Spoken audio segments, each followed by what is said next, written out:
feel like as we're getting older, everyone is finding out that they have PCOS, endometriosis, fibroids. Because we don't recognize the signs, okay? Make sure you guys watch that video. It's a woman that went through fibroids, had a myomectomy recently, and she talked about being pregnant with fibroids and how that experience was. And let me just say this, because there's a lot said in the video, but I want to say this. Listen, a lot of women are being diagnosed with these issues, but here's the issue, right?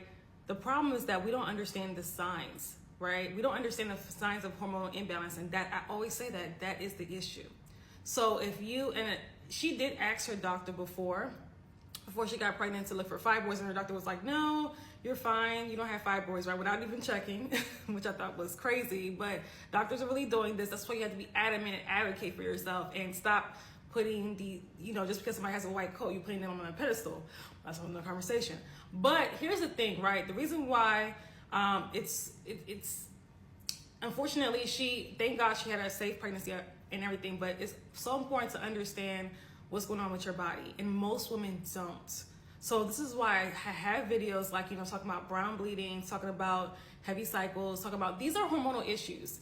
Talking about if your period is 3 to 4 days, these are hormonal issues. But you have women who don't understand that this is not normal, right? I don't care, even if you've been dealing with this since you were 10, 9, or whatever age you started your period, these are hormonal issues, okay? And when you don't recognize them as such, they continue to get worse, because it's like you're just going to continue living the same toxic lifestyle that causing the hormonal imbalance, which means the body's out of balance, which means your body's not in a healthy state, which means the lymphatic system is backed up, the digestive system is backed up.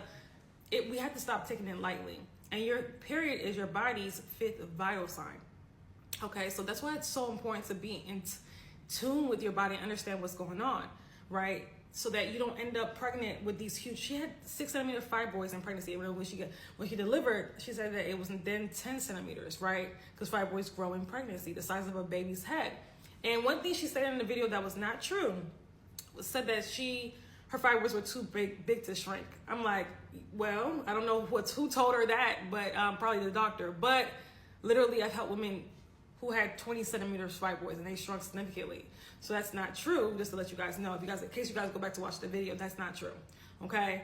Any size fibroid can shrink. But here's the thing, right?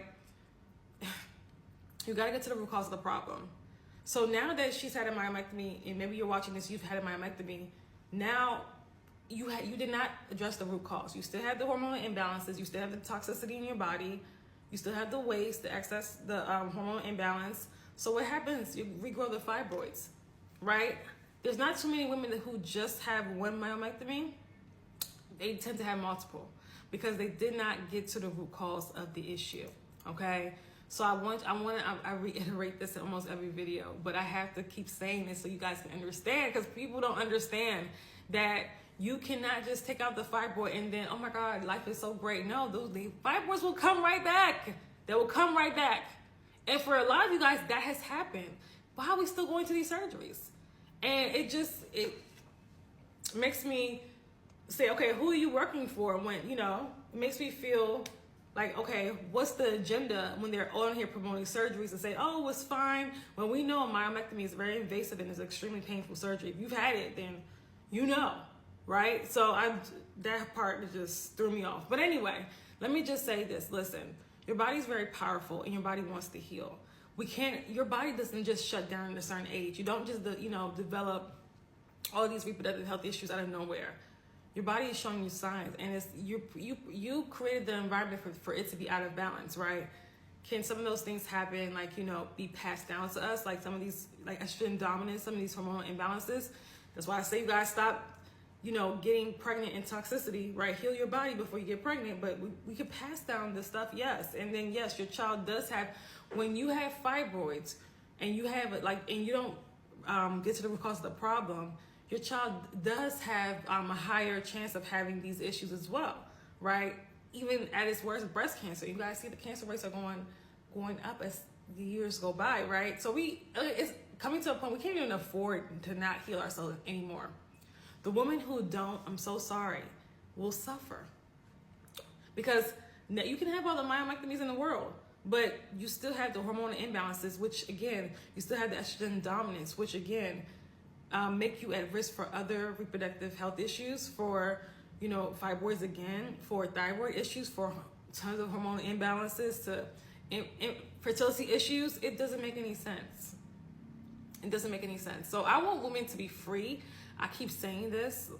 I want women to be free, and this is not freedom. Continuously cutting yourself open is not freedom. Having these hormonal issues is not freedom. Having these bleeding, flooding on your period is not freedom. Okay? So if you're interested in that, I have being free and healing your body and restoring hormonal issues. I've helped hundreds of women over the last few years not only shrink and eliminate fibroids, but also restore their hormonal balance, reverse endometriosis, reverse PCOS, reverse hormonal issues, be able to get pregnant after years of infertility. Okay, so by utilizing their body's healing capabilities, by healing the imbalances in their body, by releasing toxicity in their body. Okay, you don't have to be cut open to heal, and that's not healing anyway. That's just, you're creating a bigger problem later on. We have to stop just wanting to feel better at the moment. You're better than that, okay? So if you're interested in actually, you know, having a comprehensive protocol on how to get rid of fibroids, on how to heal the body, right? Be sure to click the link in my bio. I have tons of courses that can help you along this process of healing the body, of healing these underlying imbalances, so that you don't have to continue to suffer, okay? So click the link in my bio, check it out, join my email list, become a part of our tribe. I have also a YouTube channel, but understand and learn about your body, and stop settling for shortcuts and short-term fixes that actually do more harm in the long term. All right, bye.